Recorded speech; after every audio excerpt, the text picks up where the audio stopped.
The Lost Expedition by Sebastian Macintosh. Prologue. The North Sea was angry that morning. Waves heaved and hissed along the crescent of Nairn Beach, hurling coils of seaweed and fragments of driftwood onto the damp silver sand. Above, gulls wheeled like sentries, their cries distant, almost reverent. The wind, sharp with salt and centuries, whispered through the marram grass that lined the dunes, as if urging the earth to keep its secrets buried. But the sea had other plans. At 6:14 a.m., a jogger, Darren Milne, 41, paramedic from Inverness, called emergency services.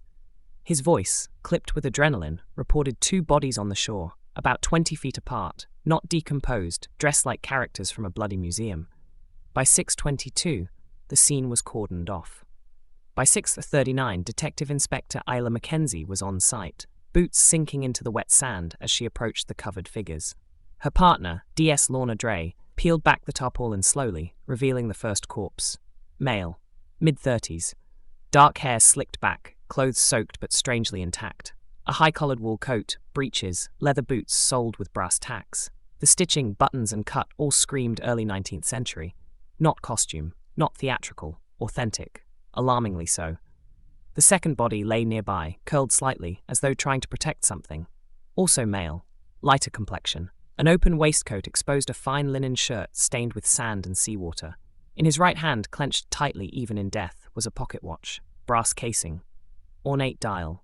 The back engraved with the words, "To HC from EW, may you find time where I could not." There was no sign of trauma, no bloating, no sea damage. Their skin was pale but unblemished. They looked recent, as if they had died only hours ago. And yet, in their coat pockets, a folded, brittle newspaper clipping from the Inverness Courier, dated July 1829. Isla turned it over in gloved hands. The headline was faded but legible. Mysterious departure of experimental vessel Argante, Northern Magnetic Survey delayed. Beside it, in the corner of the page, a handwritten note in quill ink. "We crossed. Seal the breach." Isla frowned. Seal the breach? But before she could say more, the pathologist, a seasoned man with 30 years of tide-pooled corpses under his belt, let out a breathless sound. He was crouching over the second body, the watch in his hand. "It just ticked," he whispered. The watch ticked again, once, then silence, then twice, steady, then again, tick, tick, tick. It was keeping perfect time. Chapter 1. The Disruption. Detective Inspector Isla Mackenzie leaned against the bonnet of her unmarked Volvo, arms crossed tight beneath her dark coat. The sea stretched before her like a wound, grey, restless, and indifferent. For the last 20 minutes, she'd been watching the tide roll in, eyes fixed on the curve of the beach, where 2 stretchers now waited beside the forensic tent. She hated cold cases, but she hated ones that smelled like fantasy even more. DS Lorna Dre approached with a thermal flask in one hand and a grimace in the other. "Still warm," she said, offering the flask. "Unlike our friends over there." Isla took a sip. Black coffee, no sugar, just like her mood. "What's the verdict?" she asked. Clothes date to early 1800s. No zippers, no synthetic thread. Even the stitching matches hand-sewn patterns. And the ink on that newspaper? Iron gall, like what they used back then. "Props. Too authentic," Dre replied. "Even the boot nails are era-specific. Lab says the fabric's aged right, but the bodies..." She trailed off. The bodies were fresh, pink under the fingernails. No rigor mortis yet. Core temp suggested they'd been dead less than 12 hours, yet every stitch of clothing, every item in their possession screamed 19th century. It didn't line up. Isla turned her gaze back toward the water, watching a gull pick at something in the surf. "Get me someone from the university, history department, textiles, archaeology. I don't care. I want an expert here before noon." "Already done," Dre nodded. "But I also called someone else." Isla raised an eyebrow. "Someone who might make sense of that watch." Inverness, 8:43 a.m. Dr. Alastair Monroe hadn't slept. Again, his cluttered office smelled of dry paper, burnt coffee, and neglected ambition. Stacks of journals leaned like exhausted soldiers on his desk. His inbox blinked with another departmental complaint. He ignored it. Instead, he turned the brass pocket watch over in his hand. Not the one from Nairn, his. A nearly identical model. 18th century casing. Custom escapement. Inscription on the back. 2 a.m. Remember the field bends. He didn't remember who had given it to him. Or rather, he did. But the memory came from a dream. Or another life. or both. The phone rang. He answered without looking. "Dr. Monroe, it's DS Dre, Inverness Police." There was a pause. "I think we've found something you'll want to see." Nairn Beach, 10:06 a.m. Alistair Monroe stood over the corpses, silent. His eyes flicked from the clothing to the hands, then to the engraving on the recovered pocket watch. He didn't touch it. "Where did you find them?" he asked quietly. "Washed ashore around 6, Isla replied. "No IDs, no prints, no signs of struggle, no waterlogging, as if they were dropped here." "Not dropped," Monroe said, voice dry. "Deposited." Isla's jaw tightened.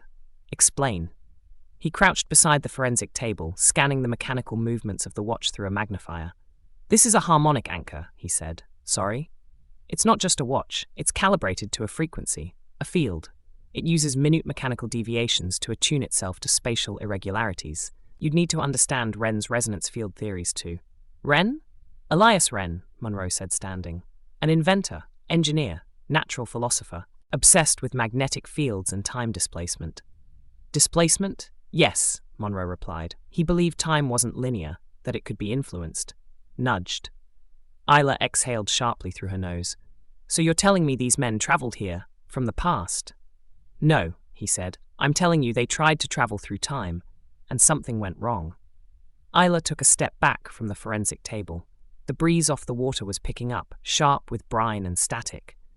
Behind her, DS Dre was speaking with the pathologist, trying to mask the concern in her voice, but Isla could feel the weight settling in over the team. Something wasn't right, and Monroe wasn't helping by sounding half scientist, half prophet. She faced him again. "Assume I play along," Isla said. "Assume I believe these two were part of some experiment in 1829. How does that explain their arrival now, and in this condition?" Monroe folded his arms. Elias Wren believed that magnetic interference near coastal fault lines could act as temporal conduits. He called them harmonic folds, essentially thin points in the fabric of time. "And you believe one of those is here? In Nairn?" "I believe it was here," Monroe said, "and might still be." He gestured toward the sea, toward a low curve of cliffside that jutted northward like a broken tooth. "There's a collapsed cave about half a mile that way. I visited it once during my postgraduate work, before it was sealed off after a landslide in 2008. Inside, we found scorched rock, fused metals, fragments of compass glass that had been magnetically inverted. It didn't make sense then. It does now." Isla considered this, the tension crawling along her spine like a shadow made real. "And you think Wren used that location to test time travel?" "No," Monroe said. "He didn't test it. He executed it. He vanished in 1829 along with his companion and his ship, the Argante. No wreckage, no survivors. Just a final diary entry about crossing the fold and anchoring to the harmonic field. Until today, I assumed it was metaphor." Isla looked again at the bodies, the crispness of their hands, the blood still beneath their fingernails, the detail in the stitching of their clothes, thread-worn but not degraded. "Nobody's going to believe this. They won't have to." Monroe said, "Because if the anchor's ticking..." He glanced toward the evidence table where the watch sat in its padded case, ticking gently like a second heart. "Then something else is coming through." Inverness Police HQ, 2:14 p.m. The photos were pinned across the incident board, high-resolution images of both bodies, close-ups of their clothing, the newspaper clipping, the watch. Isla stood before them with a permanent marker in one hand and a frown burrowed between her brows. On a yellow post-it, she scrawled, "HC equals Henry Carrick?" Monroe had confirmed the initials matched Wren's expedition companion, but that opened more questions than it answered. On the far right of the board, she added, "What is the breach?" DS Dre knocked once and entered with a stack of lab results. Cause of death for both, acute cardiac arrest. No trauma, no drugs, no signs of drowning. They just stopped. Isla nodded slowly. "And the sea?" she asked. "Currents. How far could they have drifted?" Dre shook her head. "That's the thing. No matching currents. Tidal patterns don't support drift from any known origin. The lab is calling it unexplained deposition, like they just appeared." Isla tapped the marker once against her palm. "What else?" "The ink on the newspaper matches 19th century chemical composition. Paper fibers consistent with early Scottish pulp. No artificial aging detected, it's real." "And the handwriting?" Same ink, same paint hand. Lab suggests it was added later. Still old, but not as old as the clipping. Isla narrowed her eyes. So someone found the article and left a message. She reread the words aloud. We crossed, seal the breach. The room seemed colder as the phrase hung in the air. Monroe's flat, 9:07 p.m. Books lay open across every surface. Diagrams of celestial alignments, nautical charts, 19th century expedition maps of northern Scotland. Monroe hovered over a stack of Elias Wren's journals, painstakingly translated and photocopied over decades of personal obsession. He held the watch again. This one was identical to the one in the journal sketches. He pressed his ear to it. Tick, tick, tick. Then, silence. Then a new sound, a stuttering whir, almost mechanical, then gone. Monroe straightened. The time on the watch had changed. It now read 7:42, matching neither GMT nor the actual time. He reached for his notebook and scrawled a single word in block letters: synchronization. Monroe didn't sleep that night. He charted the ticking intervals of both watches, his own and the one recovered from the body. They were out of sync by exactly 2 minutes and 16 seconds. But every hour, the difference narrowed. By dawn, they'd be ticking in perfect unison. He scribbled calculations on the backs of nautical charts, phase frequencies, geomagnetic stress points, Lagrange alignments. It was a madman's tapestry, but Monroe knew better. This was Wren's design. A harmonic bridge, meant to tether moments in time, like pins in a folded map. He turned to his bookshelf and pulled down the journal marked 1829, Final Notes. Inside, a passage he'd once dismissed as metaphor now rang with terrifying clarity. Once the compasses sing in time, the breach cannot be sealed. The sea will forget the present and hunger for the past. Monroe closed the journal slowly. The watches weren't just relics, they were active instruments. Inverness HQ. The next morning, 7:12 a.m. Isla Mackenzie stood in the evidence room, arms crossed, watching the digital playback loop of the beach scene. Frame by frame, the drone footage showed the two bodies before they were covered. Just a brief note in the Caledonian Journal.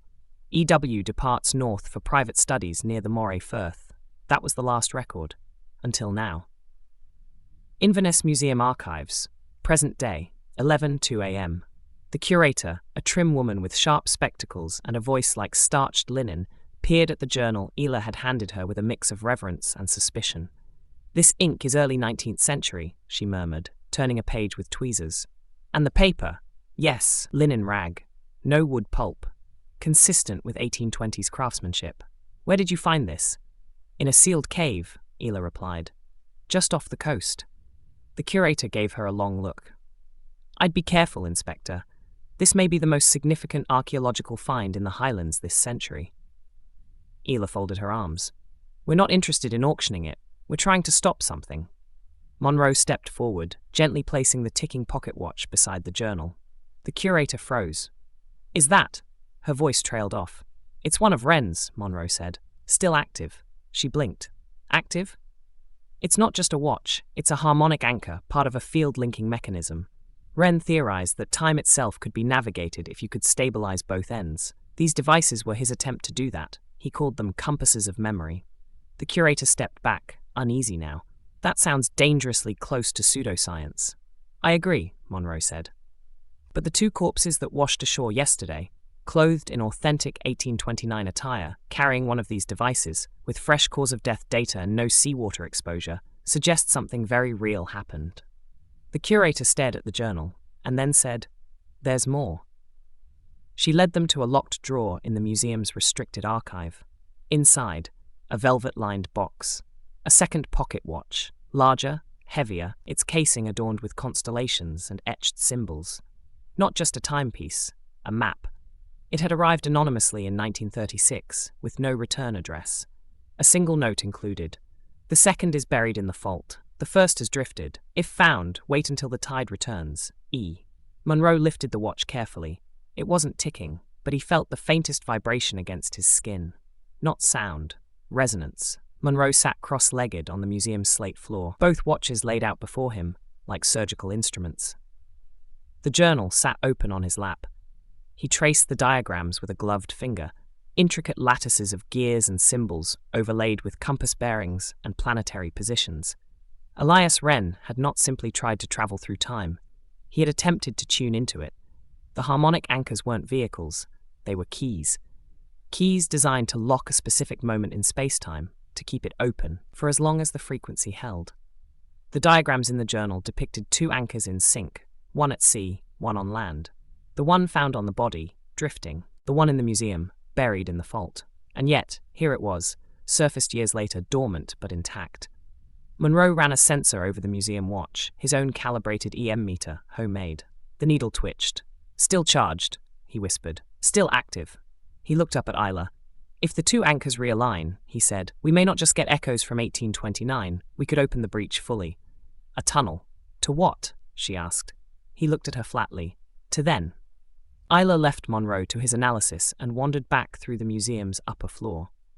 She passed a painting of Nairn Bay from the 1800s, brushstrokes capturing a quiet harbour, narrow boats, and rocky headlands. But there was something else in the corner. She stepped closer. A figure. Barely visible. Half obscured in shadow, standing at the base of the cliffs with something metallic in his hand. A watch. She stared, goosebumps pricking her arms. The plaque below read, "View of the Monroe coast with observers, 1829, artist unknown." Eilidh pulled out her phone and snapped a photo. Everything was pointing back to that year. The ship, the journal, the bodies, even the cave. And Rennie, he wasn't just experimenting with time, he was anchoring it. Coastal road, dusk. Monroe's old Saab hummed along the road toward the cliffs, the sky bruising to deep lavender. He clutched both watches in a padded case beside him, their ticking nearly synchronized now, less than 5 seconds apart. In the passenger seat, Eilidh scrolled through scanned police reports from 1936, the year the second watch was anonymously delivered. One report caught her attention. 2 children reported seeing a ghost ship off the Nairn coast, silent, black-sailed, vanishing before it touched shore. Another, local lighthouse keeper found dead. Cause, unexplained cardiac arrest. A broken compass found at his feet, spinning wildly. She looked at Monroe. "This has happened before." He nodded. Rennie said the anchor would call them back. Ahead, the sea shimmered strangely, like heat rising off asphalt.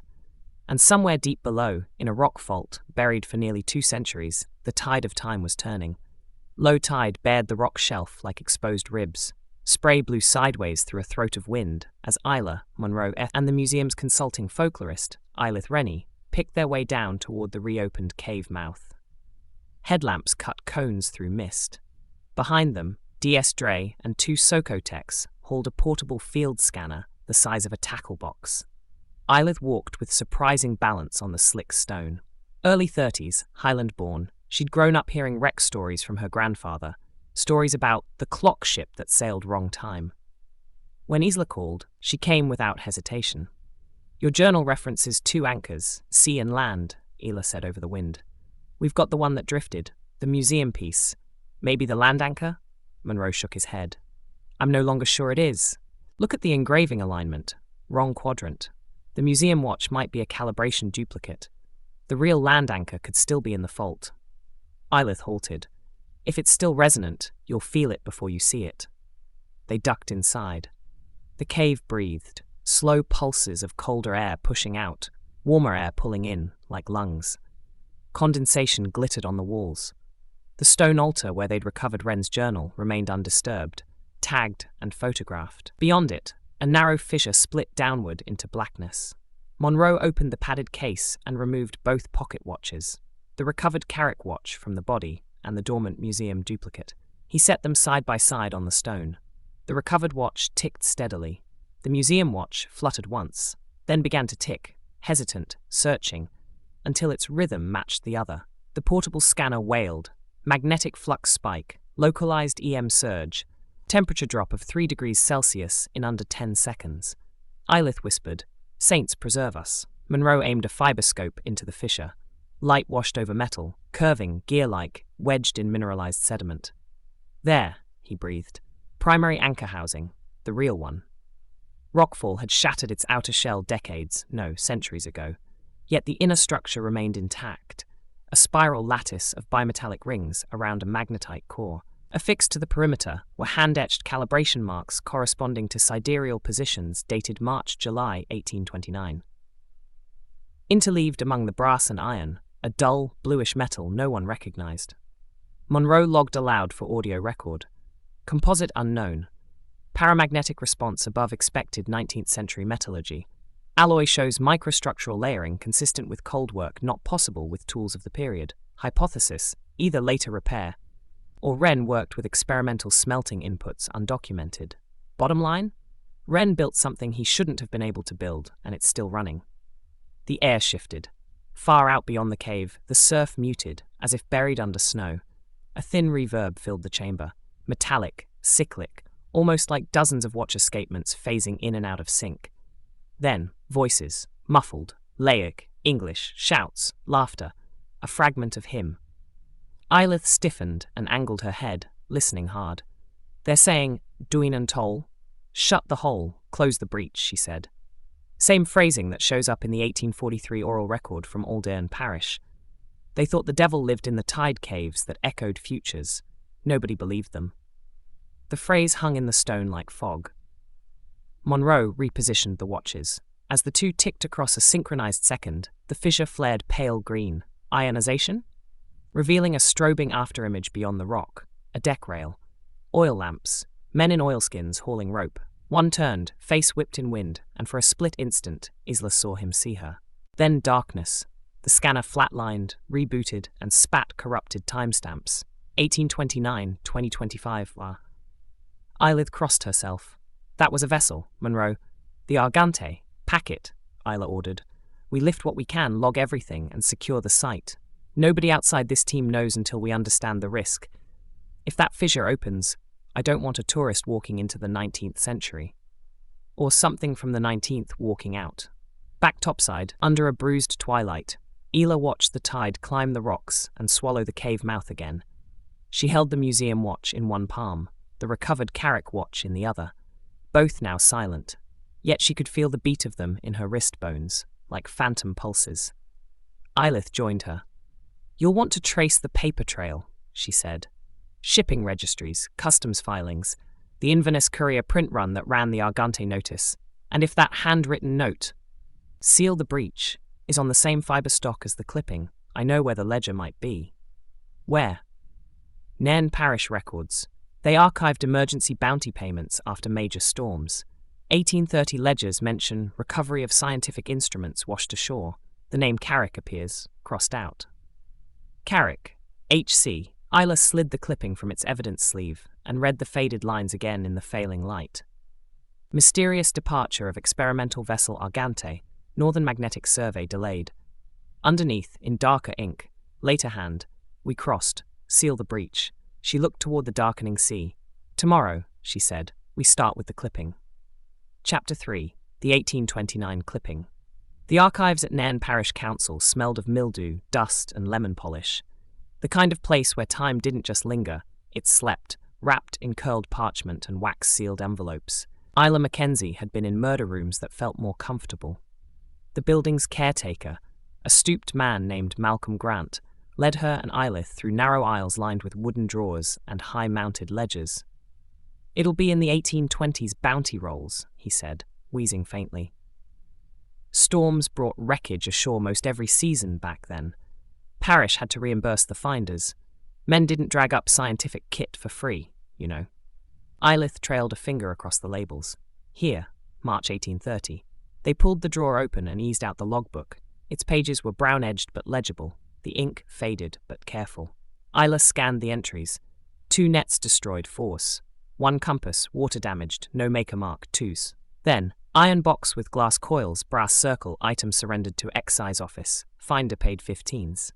Beside it, an initial, H.C. Carrick. Wasn't he supposed to be dead? Isla murmured. He was, Eilidh said. Until now. They photographed the page, bagged it for print analysis, and thanked Malcolm, who had already begun repolishing the counter like they'd never been there. Back outside, the air had turned still. No birds, no wind. Just a low haze settling along the rooftops of Nairn like smoke from an unseen fire. Monroe met them in the car park. I tested the ink on the newspaper clipping, he said without greeting.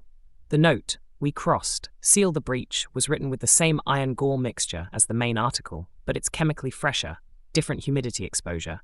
Same paper stock, same type of pen, but decades apart. "So someone added the note later?" Eilidh asked. "Yes," Monroe nodded, "but not recently. I'd say early 1900s, maybe a few decades after the clipping was first printed." "Could it have been Elias Wren?" Eilidh asked. "Possibly," Monroe said, "or someone who retrieved the clipping from the wreck and understood what it meant." They returned to Monroe's office, a controlled chaos of annotated maps, open notebooks, antique instruments, and wall-spanning timelines. Eilidh stepped past a string of red yarn linking points on a 19th century sea chart. "Tell me about this," she said, tapping a photo pinned near the top. Monroe followed her gaze. "That's Wren's last confirmed letter. Addressed to the Royal Navy Hydrographic Office, it proposed a northern survey to observe magnetic aberrations along the Moray fault line. He called it the Argante Initiative. It was dismissed. He self-funded the expedition instead." "And that clipping," Eilidh said, "was the last media mention." Monroe nodded. "Printed July 8, 1829. The Argante departed days later, then nothing, until now." Eilidh studied the map closer. What if this wasn't an accident? What if the Argante wasn't lost? It was buried. Eilidh pointed to a red circle on the wall map, halfway between Nairn and Cromarty Firth, just offshore. "This position lines up with what the clipping calls Northby Survey Point. That's where the Argante was reportedly heading before she disappeared." Monroe nodded. "That area corresponds to a geomagnetic knot, a distortion in compass behavior first noted in Royal Navy logs as early as 1786. Most dismissed it as faulty readings. Wren thought it was a doorway." "To what?" Eilidh asked. "To time," Monroe said, "but not just time as a line, time as a place." Eilidh turned to Eilidh. "You said something about a ledger, an oral account?" Eilidh pulled a folded copy from her satchel. "Parish interviews from Aldern, 1843. A man named Patrick Shaw claimed he saw a ship made of dark light gliding over the bay in silence. Said it left no wake. It appeared on the same date the Carrick Bounty was logged." "Same ship?" Eilidh asked. Eilidh nodded. "Has to be." Monroe crossed the room and turned down the lights. He switched on a monitor showing real-time telemetry from a portable harmonic scanner they'd left above the Fisher site. The readings had begun to climb. "The field is fluctuating," he said. "That pocket in the cave is waking up. Slowly. Predictably." Eilidh stared at the data. "Meaning?" "If Wren set a return window," Monroe said, "it's opening again. The question is, what's scheduled to come back through?" The coastline, that night. Waves rolled quietly over the shale, a soft shooshing-like breath against skin. Eilidh stood on the cliff's edge with a flask of black coffee going cold in her hand. She stared out at the bay. Lights from oil tankers blinked on the horizon, but inland, the shore was unnaturally still. Her thoughts kept circling the same image, the two men on the beach, one with a look of terrified awe frozen on his face, the other clutching that impossible watch. If they had succeeded in crossing, where had they expected to emerge? And had they made it intact? She heard steps behind her. Monroe joined her in silence. "You said this might be a return window," she said. He nodded. "That's what the watches suggest. But the Argante didn't just carry explorers." He paused. "It carried a device, something Wren referred to as the harmonic core. That's what powered the breach. You think it's coming back? I think part of it already has." Beneath the surface of the Moray Firth, something stirred. Sonar buoys positioned by the Coast Guard began to register abnormal pulses, short rhythmic bursts echoing from the seafloor. The pattern was too regular for seismic activity, too refined for marine life, but unmistakably mechanical. Inverness University, Temporary Analysis Lab. Monroe stood over the Carrick watch, now mounted in a stabilized vacuum cradle. A microphone inside the case picked up micro-resonances, the sound of gears shifting against phantom pressure, not clockwork wear, but resistance. The watch was reacting. Next to it, the museum anchor had gone from ticking sporadically to sinking precisely, matching second for second. He adjusted the spectrometer and focused on the blue-tinted alloy lining both devices. The composition defied classification: tin, iron, and something else. An untraceable paramagnetic element that shouldn't exist. It refracted EM readings. It absorbed frequency. He muttered aloud, almost to himself, This metal isn't from 1829. Meanwhile, Isla and Eilidh had returned to the cave. The entrance was flooded, the tide halfway up the rocks, but the cliffside above remained dry and climbable. Eilidh scrambled halfway to a ledge once used by surveyors and shouted down. "There's a carving up here." Eilidh climbed to meet her, in the stone, worn but legible. "Sound the second, lock the ark, never return." Beneath it, the initials E.W. Wren had come back, not just once, multiple times. He had reopened the breach and sealed it again, and now, someone, or something, was unlocking it once more. That night, CCTV from the harbour caught a new anomaly. At 2:14 a.m., 3 fishing boats anchored offshore began to list sideways. Not from wind, not from current, but from a distortion in gravity. Objects on deck rolled uphill, water climbed rails in reverse, and metal compass rings snapped clean from their mounts. Every GPS system within a 10-mile radius failed. Police briefing room, 6 a.m. Isla played the video for the team in silence. The footage ended. No one spoke. Then Isla said flatly, "Whatever Wren left behind, it's surfacing." Eilidh nodded, pale, and he tried to warn us. That phrase, "seal the breach," wasn't dramatic, it was literal.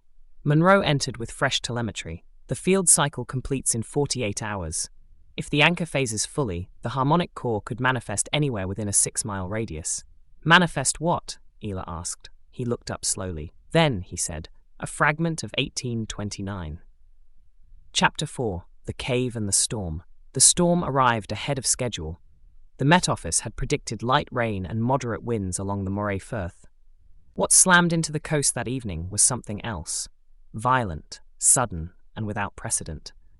Sheets of rain drove sideways through the streets of Nairn. Lightning split the horizon in frantic pulses, and the sea frothed like something enraged beneath the surface. Isla Mackenzie drove through it, windshield wipers thudding uselessly against the deluge. The headlights barely pierced 10 feet of visibility, but she knew where she was going. Back to the cave. She kept one hand on the wheel, the other on the radio. "Dre, you copy?" Static. Then, copy. Barely. East access paths washed out. We're rerouting through the farm road. Isla grit her teeth. "Get Monroe and Eilidh to the bluff. We can't risk entering through the shore." More static. Then silence. The harmonic readings had begun to spike at 1702, and at 1706, every watch in the evidence locker, including those that hadn't worked in decades, started ticking in perfect unison. Meanwhile, Monroe's flat, 5:30 p.m. Monroe shoved books and papers into a canvas satchel while Eilidh strapped the harmonic sensor to her back. The latest scan showed that the cave fisher's resonance was now 43.4% above baseline. That level of harmonic interference could destabilize more than just instruments. It could distort perception, even memory. "I need to say this out loud," Monroe said, cinching the straps. "This is no longer theoretical. If the harmonic core fully breaches tonight, we could see more than fragments." "You mean the past?" Eilidh asked. "I mean a collision, not just glimpses. Overlay, physical material from 1829 appearing in our time. Or worse, time folding both ways." She paled. "Could something come through?" He nodded once. "Something already has." The cliff top, 6:12 p.m. Isla met them at the gate near the sheep pastures. The rain turned everything to sludge. Visibility dropped to meters. Thunder cracked directly overhead. Together, they descended the narrow trail toward the fisher, Monroe clutching the padded case containing both original watches. Eilidh carried the sensor. Eilidh, a waterproof torch and a sidearm she hoped she wouldn't need. At the cliff's edge, a narrow ledge led to the overlook above the cave. From there, they could see the sea boiling as if it had swallowed something electric. Then the sound began. Not thunder, not wind. A bell. Faint at first, then stronger. A ship's bell ringing from just offshore. Rhythmic. Hollow. Calling. Eilidh froze. "That's not possible." Eilidh scanned the surf with binoculars. And then she saw it. A black mast. Cloth furled tight. A pale lamp swinging in midair. Half in fog, half in sea spray. The Argante. The mast vanished, then reappeared 20 meters to the left. It wasn't sailing. It was flickering, phasing in and out like a poorly rendered hologram. The outline of the ship seemed unstable, its rigging pulsing with bursts of static blue light. And beneath it, where the sea should have surged around its hull, was nothing but distortion, water held unnaturally still, as if frozen in the moment before a wave broke. Monroe lowered the binoculars. It's trying to stabilize. What is? Eilidh asked. The Argante. Wren's harmonic core must be close. It's responding to the anchor's pull. Eilidh whispered. It's not just a ship anymore, is it? Monroe shook his head. No, it's a machine, a displaced time chamber. That's why the crew didn't age. That's why the corpses were fresh. Eilidh stepped back from the ledge and turned toward the cave entrance, just as another blast of thunder rolled across the cliffs. The entrance was now shuddering with a dull, rhythmic vibration, like a living drum. The waterline had crept higher. We don't have long, she said. Get the equipment inside. I want everything documented. If this opens up, we're going to need proof. Inside the cave, the hum grew louder. Not mechanical. Musical. A resonant tone that echoed off the walls, vibrating in their chests. The harmonic anchor embedded in the fissure had begun to glow faintly, rings of blue and gold pulsing around its exposed edges like ripples across a liquid mirror. Eilidh approached first, her voice hushed. There's something coming through the breach. Monroe activated the scanner. Temperature drop, 4.6 degrees. Pressure drop, 17 millibars. EM resonance, unstable. And then, like a strobe flash behind their eyes, they saw it. A hallway. Iron-plated, lit by lanterns bolted to walls. Footsteps, boots. A man in a high-coloured coat shouting orders. The sensation of wind and salt and time snapping like overstretched cord. Then darkness, then cave. Eilidh stumbled back. What the hell was that? Monroe's face was pale, a bleed-through. The timelines are aligning. Water sloshed behind them, unnaturally high. When Eilidh turned, she saw wet boot prints on the stone floor. Fresh. Leading into the cave. Eilidh's voice was barely audible. We didn't make those. The air pulsed again, 3 hard jolts, and the harmonic anchor screamed in high frequency. Both pocket watches on Monroe's wrist stopped ticking at the exact same moment. Then someone, stepped into view at the back of the fissure chamber. A figure, wearing a soaked explorer's coat, eyes sunken, mouth slack, skin taut and wrong. He looked at Monroe and spoke one phrase. The arc collapsed. I held it as long as I could. Then he fell forward, dead before he hit the ground. Silence collapsed over the cave like a blanket of ash. The body lay motionless on the stone. Rainwater steamed off his coat in wisps. His skin was pale, almost translucent. He had been dead for minutes, maybe hours, but the blood on his lips was still warm. Monroe knelt and carefully turned the man over. The face was gaunt, cheekbones pronounced, jaw sharp under thin skin. His clothing matched the others, early 19th century expedition wear, but the jacket bore a stitched monogram above the breast pocket, E.W. Eilidh Rennie. I don't believe it, Eilidh muttered. He came through. No, Monroe said, his voice thin. He was pushed through. Look. Pinned to Rennie's chest with a brass tack was a scrap of vellum, shaking in the cave's shifting air. On it, a message. Sever the link. Burn the core. We are trapped inside time. Suddenly, the harmonic anchor flared, a surge of blue-white energy blooming from its rings. The watches in Monroe's case began ticking again, but now they weren't synchronized. They were arguing, each ticking at different speeds, like 2 hearts out of rhythm. The scanner shorted out. Monroe stepped back. The breach is destabilizing. This isn't a fixed opening, it's expanding. We've gone from a crack to a tear. Eilidh shouted over the rising hum. Can we shut it? We can sever the anchor, Monroe said. That's what he meant by burn the core, but it might cut off whatever's left of the Argante, crew, device, everything, on the other side. Eilidh looked down at Rennie's corpse. And if we don't? Monroe's eyes were hard. The past comes through, all of it. Eilidh turned. Evacuate the chamber. Tag and recover the body. I want all personnel out, and this site locked down. But the core, Eilidh started. We're not destroying anything until we know what we're destroying, Eilidh said. That tear doesn't just lead backward. If time is folding in both directions, we don't know what's next. Later that night, Inverness Morgue. The body of Eilidh Rennie lay on the table beneath a white sheet. No decomposition, no water damage, no signs of trauma. In his hand, clenched even in death, was a second note. They'd missed it before, folded inside the cuff of his shirt. Eilidh read it aloud. The tide has a memory, and it's begun to remember everything. Chapter 5. Into the Breach. July 10th, 1829. Cromarty Firth. Scotland. The Argante rocked gently in the bay's early morning stillness, sails furled, mooring ropes taut against the tide. The sun had not yet risen beyond the hills. But the crew was already at work, quiet, precise, rehearsed. This was no ordinary expedition, and they all knew it. Below deck, in the belly of the ship, Eilidh Rennie stood hunched over a brass table scattered with diagrams, spools of copper wire, and 3 identical pocket watches. His hands trembled, not from fear, but from exhaustion. He hadn't slept in over 36 hours. Across from him, Henry Carrick read aloud from a leather-bound logbook. Final calibration complete. Both anchors now aligned to the 56.42-degree northern seam. Magnetic yield fluctuating, but within acceptable range. Rennie nodded, eyes fixed on the rotating mechanism at the table's center, a spherical housing of etched rings, humming with an almost imperceptible frequency. "This is it," Rennie said. "If we engage the anchor before the tide turns, the field should fold. We'll emerge 6 minutes past the breach curve, ahead of local time." Carrick looked up.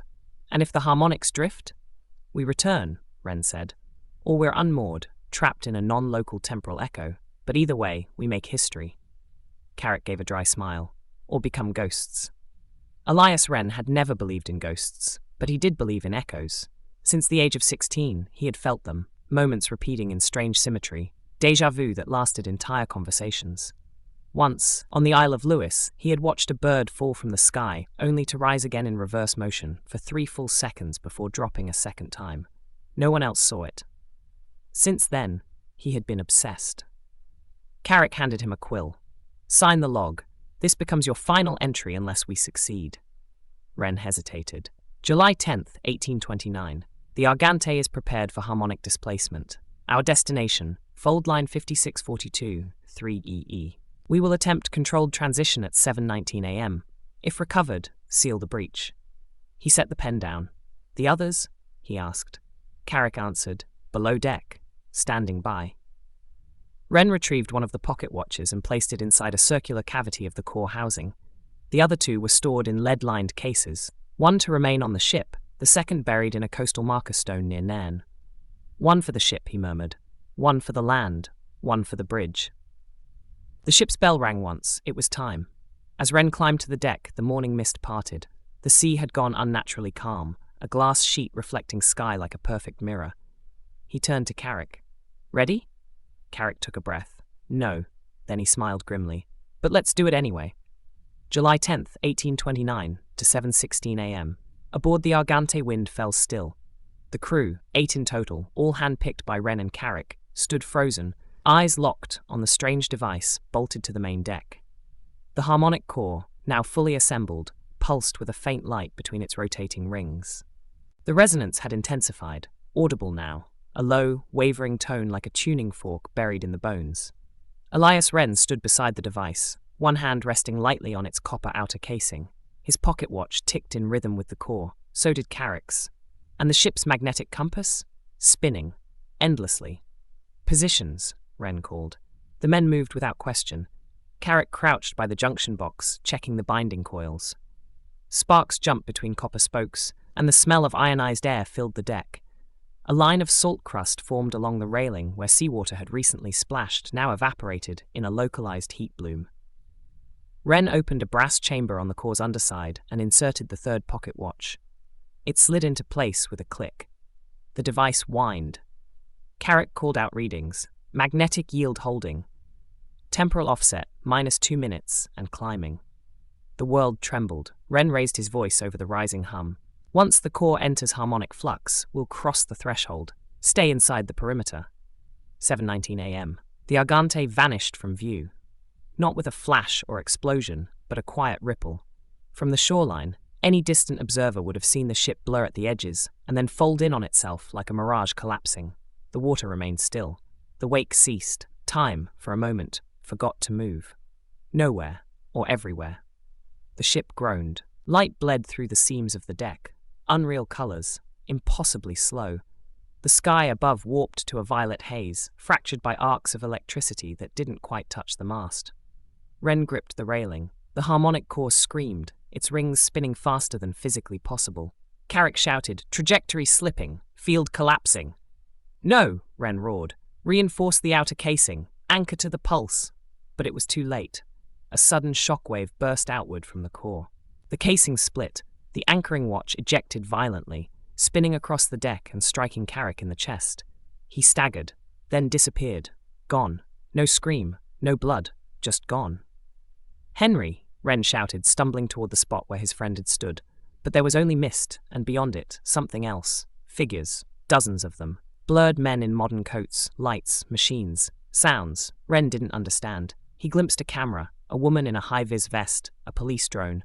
The future. It flickered past the ship like a film run backward, then forward again, time spooling in both directions. And then, it broke. Wren screamed as the deck buckled.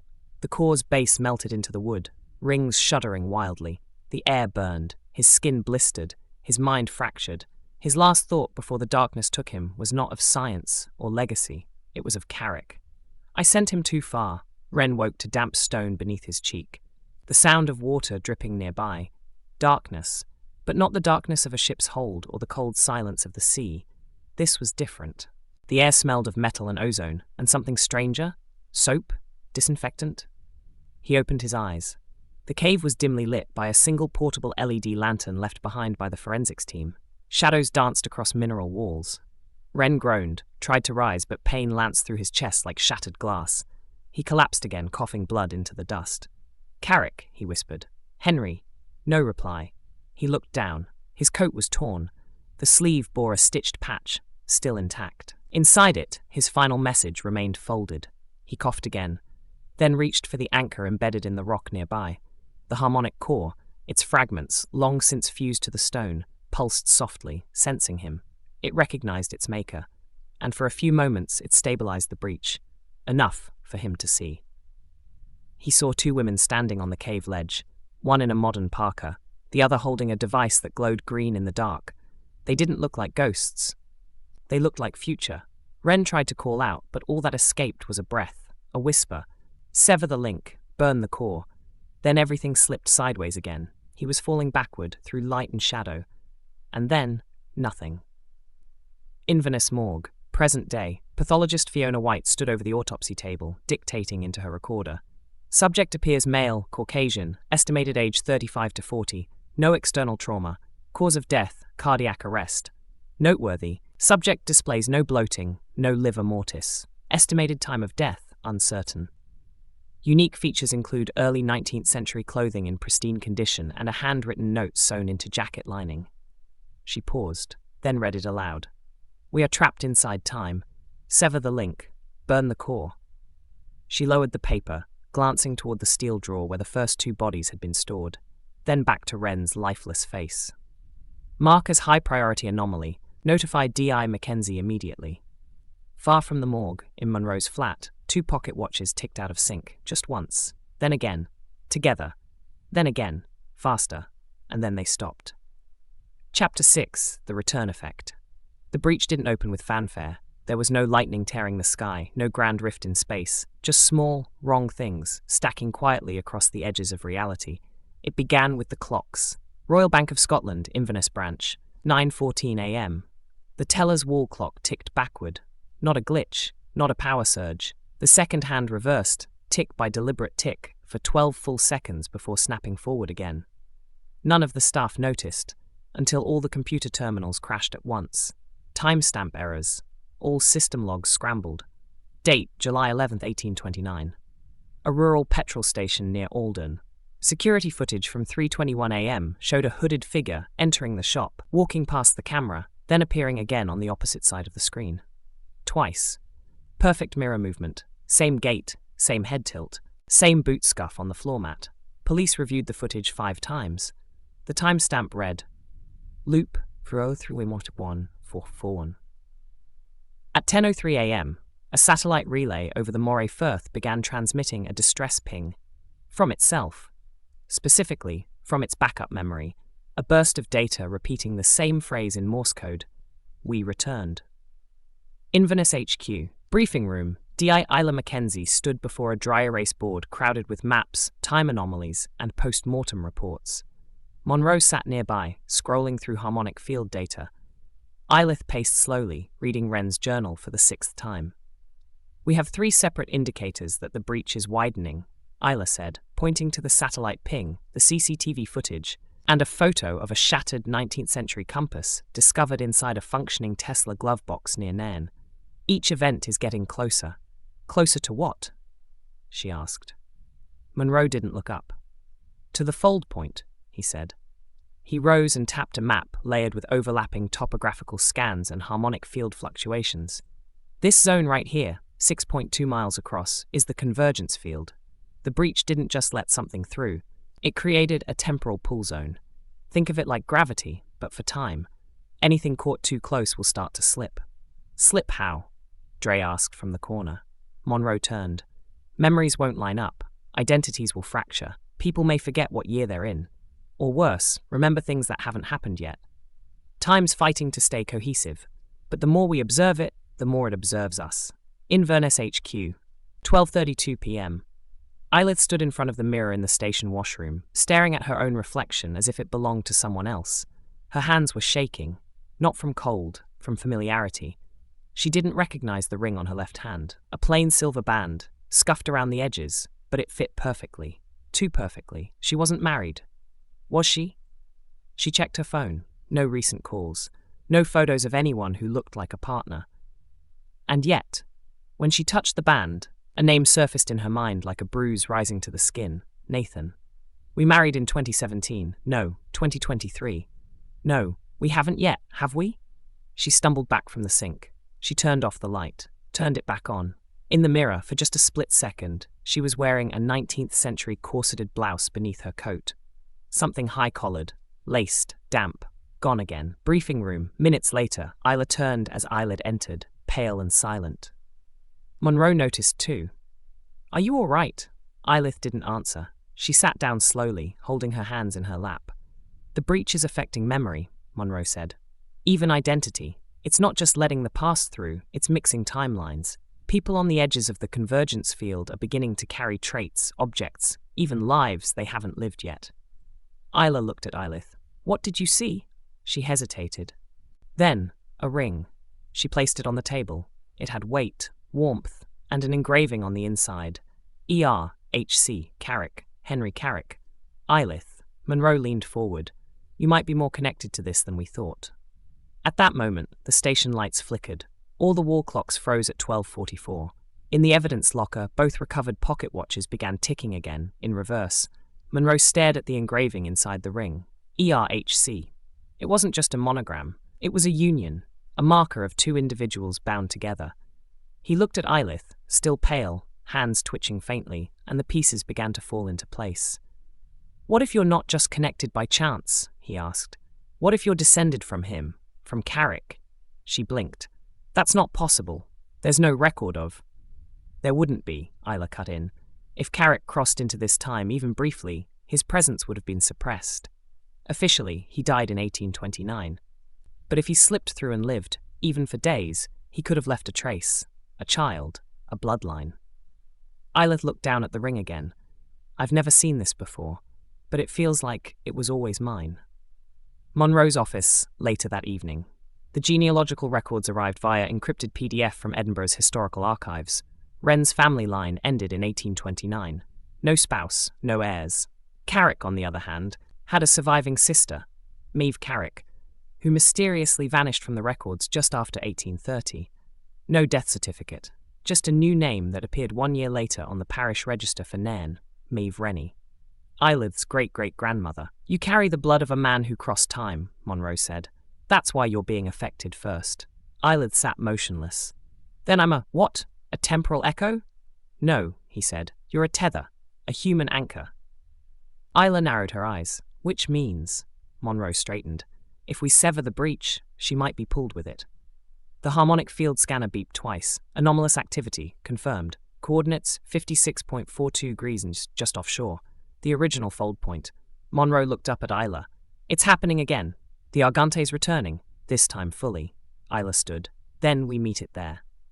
Chapter 7. The Argante reappears. North of Nairn, July 12th, 04:46 a.m. The sky was the colour of lead. Clouds hung heavy and low, like curtains waiting to fall.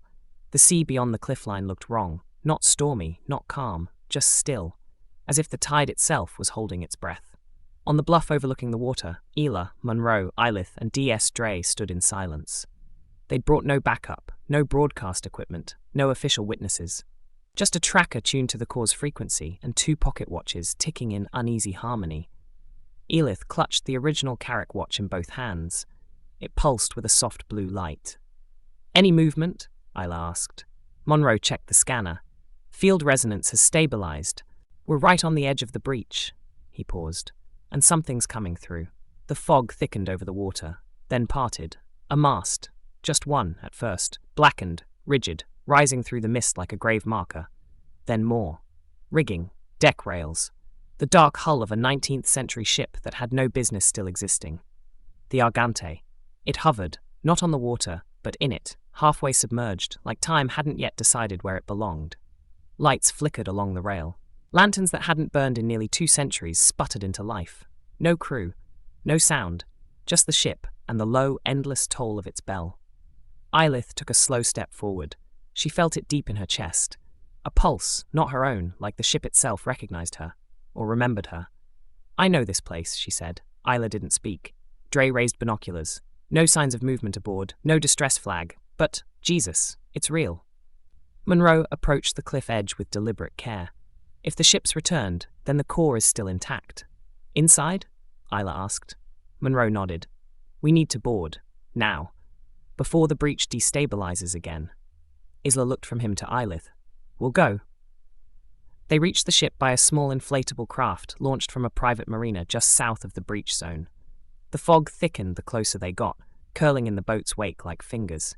As they approached, the hull of the Argante loomed above them, impossibly preserved, the wood blackened but intact, the brass fixtures untarnished. It creaked as though aware of their presence. No crew, no flags. Only a single rope ladder hung down the starboard side, newer than it should have been.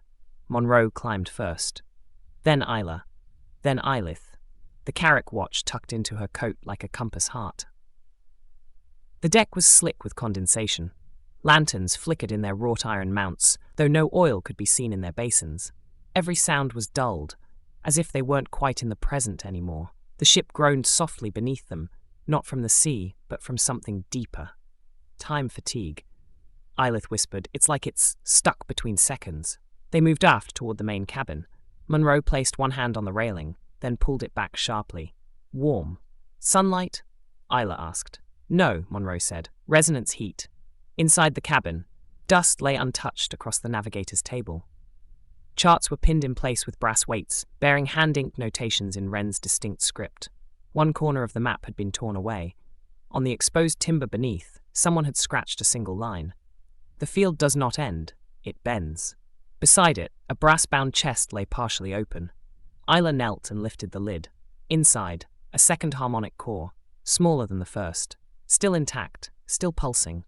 Eilidh took a step forward. The Carrack watch in her coat pocket began ticking again. Only now, it was in perfect unison with the core. "Monroe," she said, voice thin. He turned. "I think this one knows me." Monroe crouched and examined the casing. "This isn't the original core." "What is it?" Eilidh asked. He looked up. "It's a failsafe, a secondary lock. This isn't meant to power the breach, it's meant to seal it." Eilidh whispered. "Then why is it still ticking?" Suddenly, the ship jolted. A groan echoed through the hull, not from water, but from time itself. Deckboards vibrated. Brass instruments on the cabin wall began spinning. Monroe looked at the readings. "It's too late. The fold's trying to reclaim the Argante." "Eilidh, can we stop it?" He glanced at Eilidh, her eyes glassy, locked on the glowing core. "Only if she anchors it."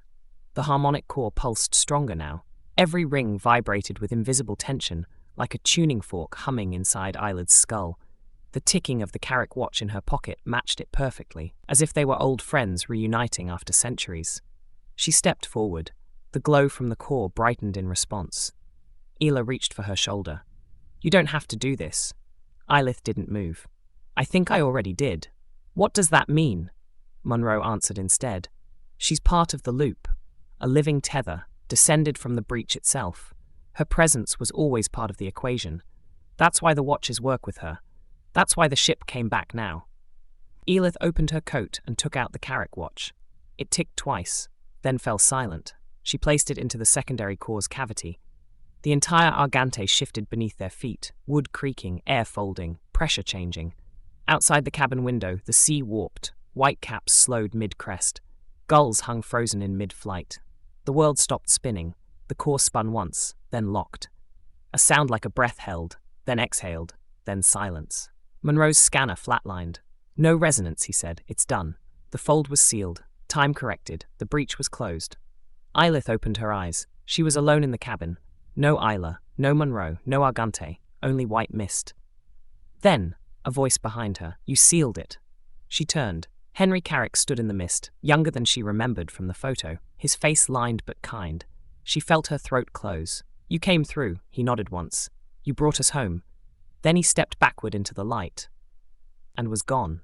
Isla blinked. They were back on the cliff. The sea was calm. The sky had cleared. No ship, no breach, just waves. Monroe stood beside her, clutching one pocket watch. It was broken. The hands frozen at 0719. Isla looked around. Where's Eilidh? Monroe's voice cracked. She stayed. Chapter 8. Wren's Confession. July 13th, 6:42 a.m. Inverness HQ. The sun returned without ceremony. No thunderclap. No rip in the sky.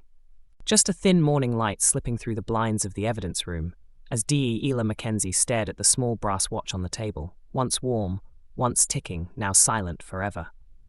The hands were frozen at 0719, the same time recorded in Wren's final log, the same time the Argante had disappeared in 1829.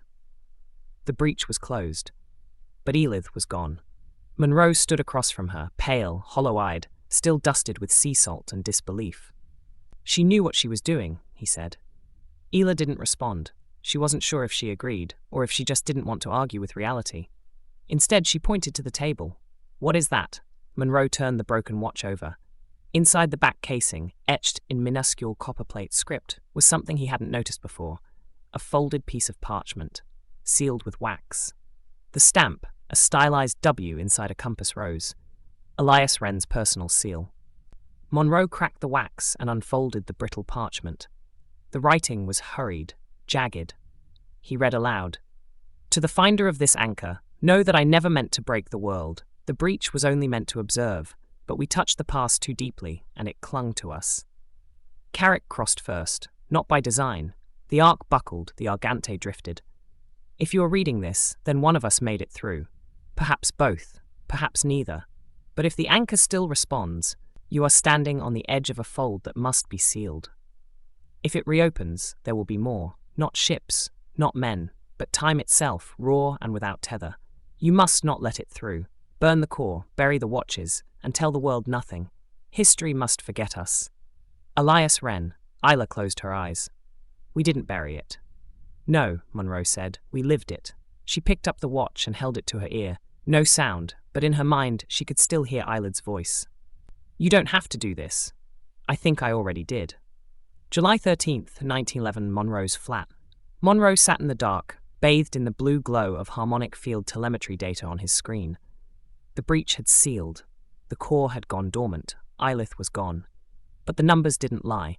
The background resonance, supposed to return to baseline, had plateaued just above zero. A faint signal still hummed through the instruments. A whisper, like a thread stretched taut. He replayed Wren's final warning in his head. Burn the core, bury the watches, tell the world nothing. But the core hadn't burned. They hadn't buried anything. Not really. And if the fold was more than a singular breach, what if it had branches? What if Eilidh hadn't sealed the only opening? He called up GPS logs from the previous week, overlaying them with known magnetic anomalies along the coast. There, a new spike. Latitude 574765 Zen. Longitude 4.2316 Dubh Loch. Nowhere near Nairn, but the reading was unmistakable. Harmonic echo 0.37 Hz. Same frequency as the Argante core. A second fold? Or a leftover wound? He reached for his satchel. Inside, his own pocket watch, the one given to him by an uncle who never existed in any official records. It had started ticking again, just faintly. Monroe stared at it and whispered, "You're still here, aren't you?" That same night, deep forest, Cairngorms National Park. A hiker stumbled across a clearing where the air felt wrong, heavy and still, like the moments before lightning strikes. At its center, a wooden post, blackened by time. Nailed to it, a rusted brass plate, engraved with 3 words, Seal the breach. July 14th, 6:03 a.m. Inverness HQ. Isla Mackenzie sat alone at her desk. She stared at a blank incident form. Her pen hovered above the box labelled Witnesses or Civilian Consultants Involved in Event. She tried to write Eilidh Rennie. The ink didn't flow. She checked the pen full. Tried again. This time, she wrote E. Rennie without thinking. Then frowned. She couldn't remember Eilidh's middle name. Had she ever known it? She reached for her phone and searched her contacts. No Eilidh, not even a call log. She checked the case file. Nowhere was Eilidh listed. Not in the search reports, not in the field scans, not in the interview logs, not even in the original team assignment roster. It was like she'd never been part of the investigation at all. Except the ring, still in Isla's desk drawer. Plain silver, engraved, ER. HC. That night she dreamed of the sea, of the Argante, sailing slowly into mist. No sails, no crew, only one person at the helm. A woman, wearing a coat Eilidh recognized but couldn't name. As the ship vanished into the fog, a whisper echoed from the waves. "You don't have to do this. I think I already did." Eilidh woke up with salt water on her cheek. No storm, no breach. Just a watch on her nightstand, still ticking. Chapter 9.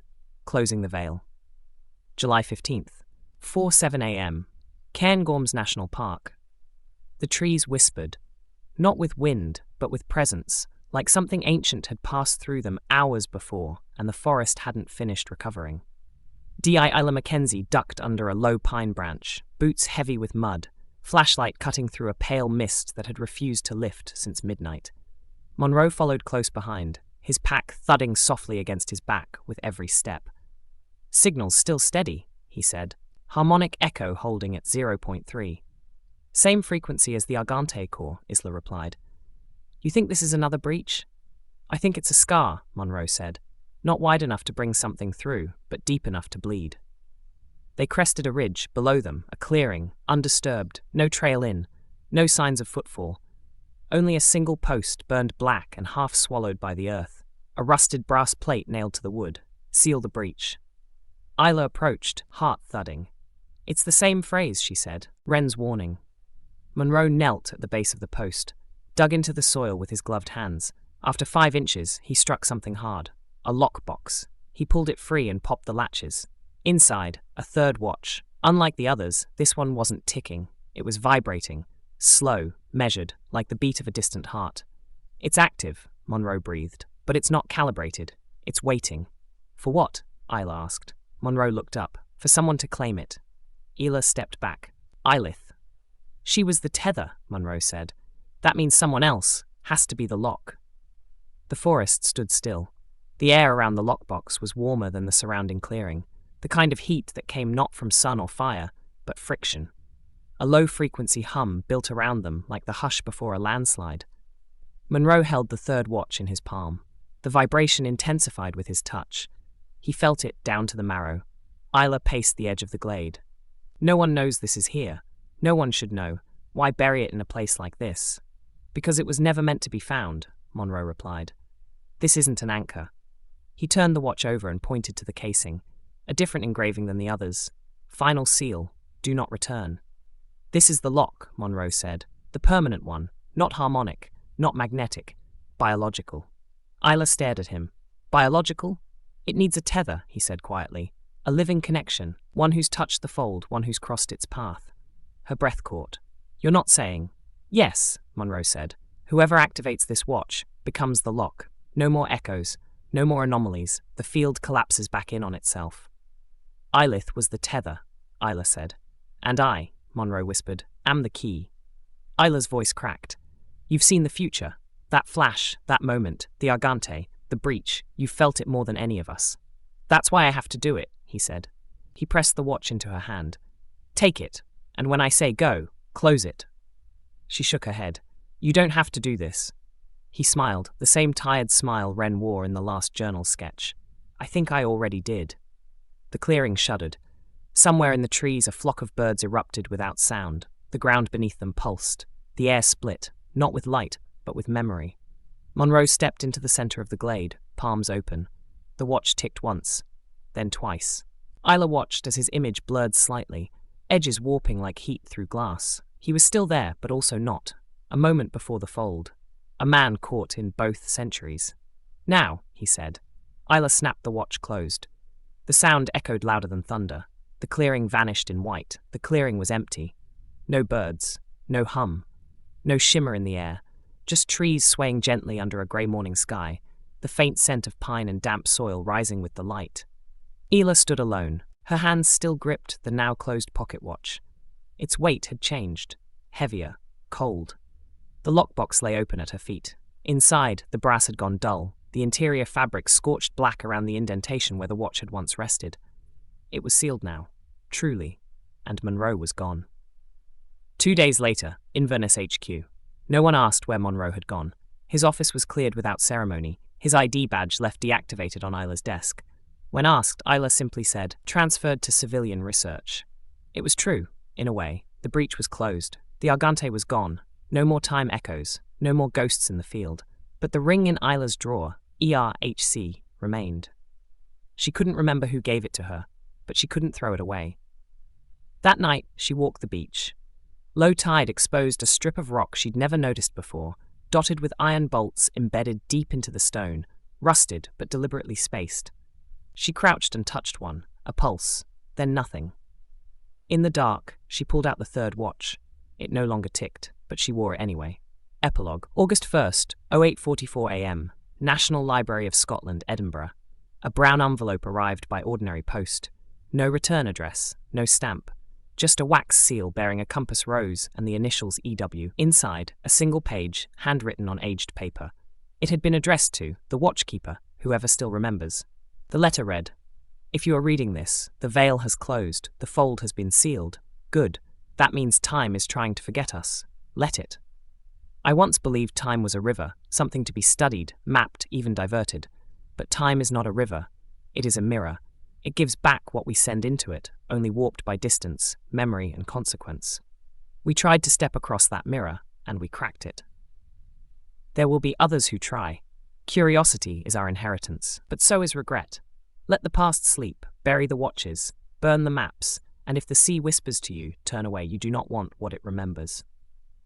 Eilidh Rennie, Northby Fold, 1829. The librarian who opened the letter filed it under Unclassified Historical Curiosities, Box 14. That night, she dreamed of a ship on still water, moving without wind. When she awoke, she found a silver ring on her nightstand. It was engraved ERHC.